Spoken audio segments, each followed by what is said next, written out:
ദേശീയ പതാക ഏതു വലുപ്പത്തിലുമാകാം. എന്നാൽ അതിന്റെ നീളവും വീതിയും തമ്മിൽ 3:2 എന്ന അംശബന്ധത്തിലായിരിക്കണം. ദീർഘചതുരാകൃതിയിലായിരിക്കുകയും വേണം. അതുപോലെ തന്നെ പതാക പ്രദർശിപ്പിക്കുമ്പോൾ ആദരവോടും വ്യക്തതയോടെയും വേണം പ്രദർശിപ്പിക്കാൻ. കേടുപാടുള്ളതോ മുഷിഞ്ഞതോ കീറിയതോ ആയിട്ടുള്ള ദേശീയ പതാക പ്രദർശിപ്പിക്കാൻ പാടുള്ളതല്ല. അതേപോലെ തന്നെ മറ്റേതെങ്കിലും പതാകകളോടൊപ്പം ഒരേ കൊടിമരത്തിൽ ഒരേ സമയം ദേശീയ പതാക പ്രദർശിപ്പിക്കാൻ പാടുള്ളതല്ല. തല കീഴായി ദേശീയ പതാക പ്രദർശിപ്പിക്കാൻ പാടുള്ളതല്ല.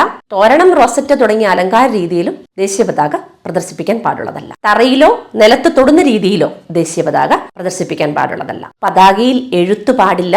ദേശീയ പതാക തലതിരിച്ച് കെട്ടാൻ പാടുള്ളതല്ല.